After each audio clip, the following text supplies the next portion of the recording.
2008 ခုနှစ်ဖွဲ့စည်းပုံအခြေခံဥပဒေပြင်ဆင်ပေးဖို့ကိစ္စနဲ့ပတ်သက်ပြီးတက္ကသိုလ်ကျောင်းသားဥယျာဉ်20ကျော်ခန့်ဟာဇွန်လ30ရက်နေ့လယ်3နာရီအချိန်မှာရန်ကုန်မြို့တင်ကြီးစေးရှိကနေမြို့တော်ခမ်းမအနီးမဟာဗန္ဓုလပန်းခြံရှိအထိကျွေးကြော်သံတွေနဲ့အတူဆန္ဒထုတ်ဖော်မှုတစ်ခုကိုပြုလုပ်ခဲ့ပါတယ်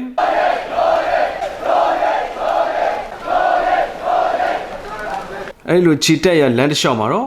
ရဲတပ်ဖွဲ့ဝင်တွေအနေနဲ့တာစီပိတ်ပင်မှုတွေရှိခဲ့ပေမဲ့ကျောင်းသားတွေဟာတိုးထွက်ဖြတ်ကျော်ပြီးမြို့တော်ခမ်းမအနီးမဟာဗန္ဓုလပန်းခြံရှိအထိလမ်းလျှောက်ချီတက်ခဲ့ကကျွေးကြော်သံတွေနဲ့အတူဟောပြောမှုအချို့ကိုလည်းပြုလုပ်ခဲ့ပါတယ်အဲ့ဒီလိုဆန္ဒထုတ်ဖော်ဖို့အတွက်ခွင့်ပြုချက်တင်ပြတောင်းခံထားတာမရှိကြောင်းကိုလည်းရဲတပ်ဖွဲ့ဝင်အချို့ရဲ့အတည်ပြုပြောကြားမှုတွေအရသိရပါတယ်